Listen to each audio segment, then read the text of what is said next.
Imagine a cena. Homens fortemente armados encurralando Jesus e seus discípulos. Enquanto Pedro decepava a orelha de um dos perseguidores e tantos seguidores de Jesus fugiam desesperados, uma figura, no mínimo curiosa e engraçada, é mencionada no Evangelho de Marcos.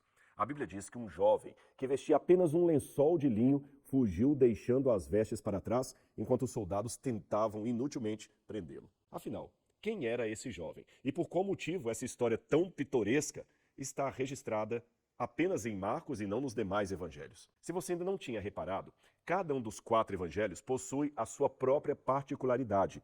E eu ensino mais sobre isso no módulo sobre os evangelhos sinóticos dentro da plataforma A Bíblia Comentada. E se você quer entender melhor o Novo Testamento como nunca antes, eu sugiro que você se inscreva o mais rápido possível. Sabe por quê? Nós estamos lançando uma nova aula exclusiva para todos os nossos alunos, isso todas as semanas, uma vez por semana.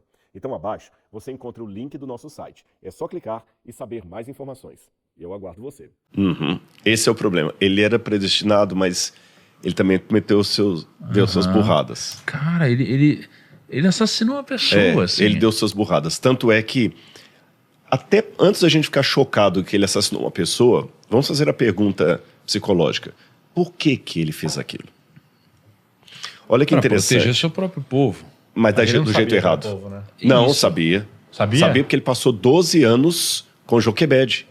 Ah, então... Não, ele sabia que era o próprio povo. Ele sabia, porque Joquebede era a mãe dele. E deve ter sentido por muito tempo essa raiva, essa angústia. Exatamente. Então, quer dizer... Tudo que eu aprendi de desenho e tudo mais, que ele não sabia e foi uma revelação, é mentira. Então ele sabia desde sempre que era o povo. É porque no desenho é uma revelação. No desenho é uma revelação. Ele chega lá na parede, vê aquele monte de hieróglifos lá. Mas eu acho que é também assim, ó, uma criança, ela sabe, mas ao mesmo tempo, conforme ela vai crescendo, eu acho que a cabeça... Ela vai notando e percebendo. né? Aí você fica meio, mas o que é o certo? O que é o errado? Porque você falou que até os 12, né? Foi Até criado. os 12 que ele ficou pelo Joquebede. E aí depois você tem dali pra frente, a cabeça ainda está em desenvolvimento. Eu vou te falar que eu, lembrando aqui do meu pai com 10, 11 anos, eu lembro de coisas e hoje eu entendo algumas coisas que aconteceram que na época pra mim poderia ser normal. Aí assim.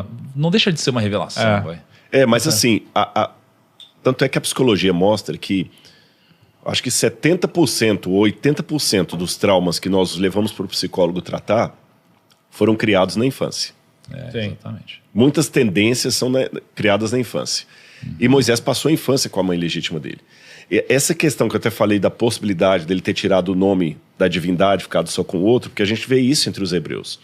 Você sabe que quando um grupo étnico fica no estrangeiro muito tempo, ele pega características daquele lugar lá, sociais. Por exemplo, se você for aqui a Praça a Liberdade em São Paulo, você tem um monte de japonês lá, que o camarada tem o olho repuxado, tem o sobrenome japonês, mas ele torce por Corinthians e fala assim, o Corinthians perdeu, meu.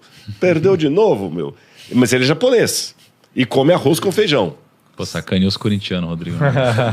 Ou os Tá japoneses. difícil mesmo, viu, cara? Ou os japoneses, né? O negócio tá difícil, viu? Vou tomar processo dos dois lados agora. Mas o que acontece? Ele é japonês. Veio pra cá, mas ele não sabe nada de japonês. É você, descendente de holandês, mas praticamente não sabe nada de holandês e tem muito pouco. Os hebreus no Egito estavam falando já mais egípcio e tudo, pegaram nomes. Então, por exemplo, dando mais uma vez a ilustração do japonês. Ele tem um nome lá, sobrenome Hirata, né? Hirata. Mas o nome dele é Carlos. Carlos Hirata. Você sabe que ele é japonês pelo sobrenome, o nome é Carlos. Então, muitos hebreus também começaram a pegar nomes egípcios. Que é uma curiosidade aqui. Existia um nome em egípcio muito comum chamado Merit. Merit. Só que Merit em egípcio significa amada de. Então tinha que ter um complemento. E geralmente era um complemento divino. Meritamun. Amada do deus Amon. Meritaton. Amada do deus Aton. Tá certo? Então sempre pedir um complemento. Amada de quem?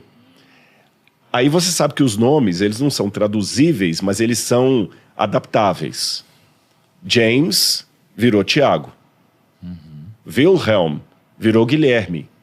Joseph virou José. Luke virou Lucas, em português. Né? Sei que você falou que virou...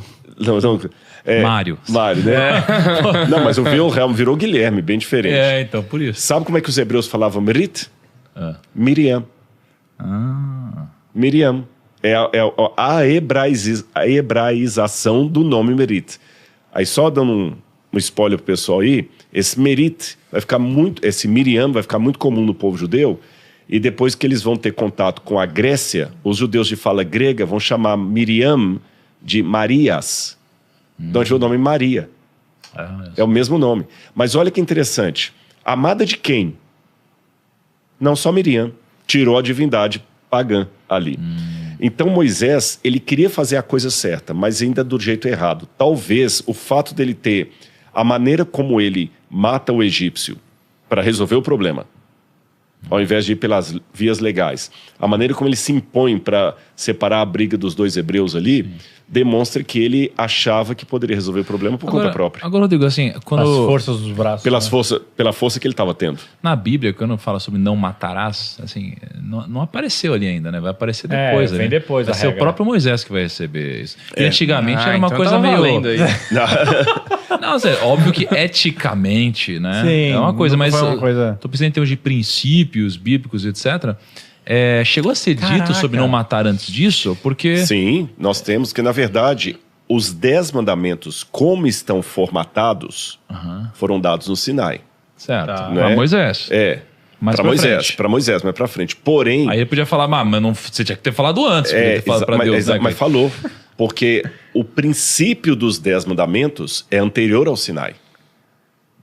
Então, repito. Então tava liberado roubar. né? Não estava. Tanto é que, por exemplo, no Antigo Testamento, quando Caim mata Abel, Ah, perfeito. Deus já falou que aquilo era um pecado, não matarás. Então não confundamos o formato da lei com o espírito da lei. Ele pegou a parte antes de Moisés e falou assim, cara, pra facilitar pra galera, vou fazer em bullets, tá? O que não pode fazer. Deus mandou um PowerPoint. Tipo assim, ele falou assim, pô, tem Era muito bullets. texto, a galera não consegue interpretar. Então vamos mandar em bullets, aqui 10 bullets. pra vocês Mas é peguem sensacional isso. mesmo. Quando você olha para os princípios, 10 bullets traduzem, cara, todo um conjunto de Todo. ética absurdo, né? Absurdo. Melhor do que o Código de Hammurabi, por exemplo.